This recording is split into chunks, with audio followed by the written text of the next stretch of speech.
जय किसान मित्रांनो, आज आपण निंबू याविषयी बोलणार आहोत। तर त्यामध्ये अकोला जिल्ह्यातील व परभणी जिल्ह्यातील निंबू बागायतदार यांनी बरेच कमेंट्स केले आणि फोनवर सुद्धा सांगितले की बाबा तुम्ही जसे मोसंबीचे संत्र्याचे व्हिडिओ करता तसे निंबूबद्दल माहिती शेतकऱ्यांना द्यावी यासंबंधी। तर आपण आज बोलणार आहोत की निंबू ही लागवड आपण बियापासून करतो। तर आता आपण हे करणार आहोत की निंबूची लागवड ही ग्राफ्टिंग करून रंगपूर स्टॉकवर आलिमोर स्टॉकवर केल्यानंतर त्यामध्ये उत्पादनामध्ये काय वाढ होते आणि ती योग्य कशी आहे ह्या बाबतीत आपण बघणार आहोत। तर आलिमोर स्टॉक हा 2014 साली राष्ट्रीय लिंबूवर्गीय संशोधन केंद्र नागपूर यांनी प्रसारित केलेला आहे। तसंच रंगपूर स्टॉक सुद्धा हे तर आपल्या सर्वांनाच परिचित आहे, पण निंबू बाबतीमध्ये आपण ह्या रूस्टॉकवर ग्राफ्टिंग केलेल्या कलमा जर लागवड केल्या आपण शेतकऱ्यांनी तर त्याचा उत्पादनामध्ये फायदा होतो। त्या फायद्यासंबंधी आपण हे बघणार आहोत। तर बियाची निंबू आपण लागवड केली, समजा बियापासून रोप तयार करून, आणि तेच आपण ग्राफ्टिंग करून कलमाद्वारे लागवड केली तर कमीत कमी 25 ते 30% उत्पादन हे जास्त येते।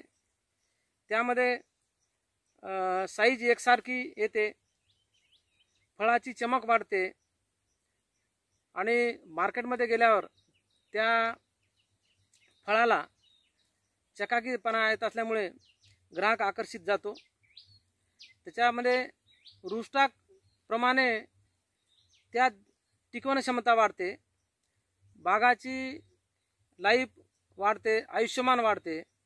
तसेच बुरशीजन्य रोग, किडी ह्याचा सुद्धा ह्या ग्राफ्टिंग केलेल्या कलमावर अटॅक कमी होतो।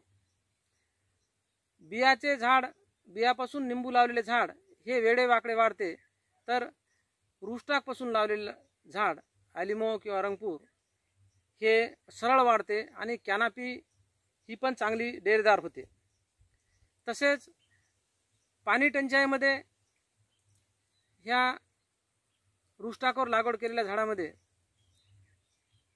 पाणी ही घेण्याची जी पद्धत आहे त्यामध्ये पाण्याची बचत होते आणि पाण्याचा ताण सहन करते। तसेच पाणी जरी पावसाळ्यामुळे जास्त झाले तरी त्याचं जे पाणी घेण्यामुळे जे रोग डिसीज वाढतात ते सुद्धा जास्त पाणी झाल्यामुळे ताण सहन करते। फायटोप्थराजन्य जे रोग आहेत ते सुद्धा ह्या लागवड केलेल्या कलमावर कमी होते। त्याच्यानंतर निंबूवर सर्वात जास्त येणारा रोग म्हणजे कॅन्कर, तर ग्राफ्टिंग केलेल्या कलमापासून कॅन्कर पण वर आळा बसतो। तसेच ह्या रूस्टॉकवर झाड लागवड केल्यामुळे तोडण्यास हे सोपे जाते, त्या फांद्यांना लवचिकपणा कमी येतो आणि तोडणी सुद्धा सुलभ होते। आणि ह्या ग्राफ्टिंग केलेल्या निंबू लागवड जर आपण केली तर त्यामध्ये बिया निघण्याचं प्रमाण सुद्धा निंबूमध्ये कमी येतं।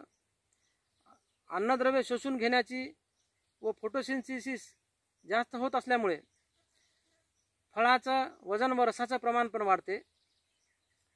त्याच्यानंतर वाळलेली काळी आणि सल कमी निघते। तर हे जे आहे ग्राफ्टिंग केलेल्या निंबूमध्ये, ह्यामध्ये शेतकऱ्यांना असा फायदा होतो।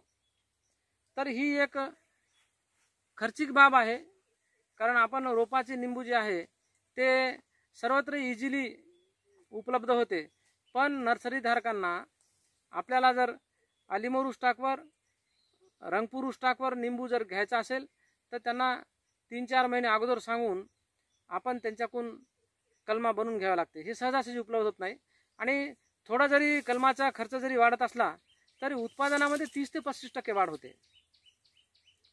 तर निंबू बागायतदारांनो, आपण ह्या व्हिडिओमध्ये निंबू हा अलिमोरू स्टाकवर रंगपूर स्टाकवर घेतल्याने काय फायदे होते ते आपण बघितलेलं आहोत। आणि ह्यानंतर निंबूच्या महाराष्ट्रातील विद्यापीठाच्या जाती तसेच राष्ट्रीय लिंबूवर्गीय संशोधन केंद्र नागपूरने नवीन सुधारित लॉन्च केलेल्या जाती हे आपण पुढच्या व्हिडिओमध्ये बघणार आहोत। तर मित्रांनो, हा व्हिडिओ आवडल्यास शेअर नक्कीच करा आणि लाईक पण करा। धन्यवाद।